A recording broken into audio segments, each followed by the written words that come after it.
Hello everybody, welcome back to another video. In this video we'll be going a bit more in depth on installing Python packages or modules on Windows and Mac using pip.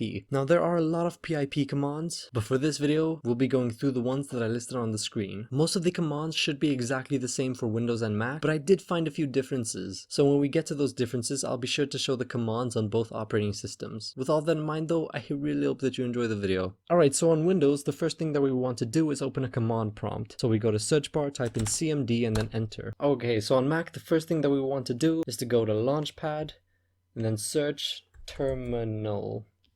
Alright, so before actually continuing, I've realized that on Mac, pip doesn't always come with Python. So just in case that's the problem, I found that the easiest way to install pip on Mac is sudo easy install pip. In the description of this video though, I've linked another video which shows another way to install pip on Mac. So if you find any problems with this way of installing pip, definitely check that out. So once we have our command prompt, the easiest way of installing a Python package or module would be to type in pip install and then the module or package name. So let's say I wanted to do pyinput and then enter and then requirement already satisfied because I already have this. Alright, so if you wanted to download a specific version of pyinput or the module that you're using, you will want to do python-m pip install pyinput or the module that you're using equals and then the version, so 1.6.8. Right, but what if you're not using the latest version and you want to upgrade? Well then python-m pip install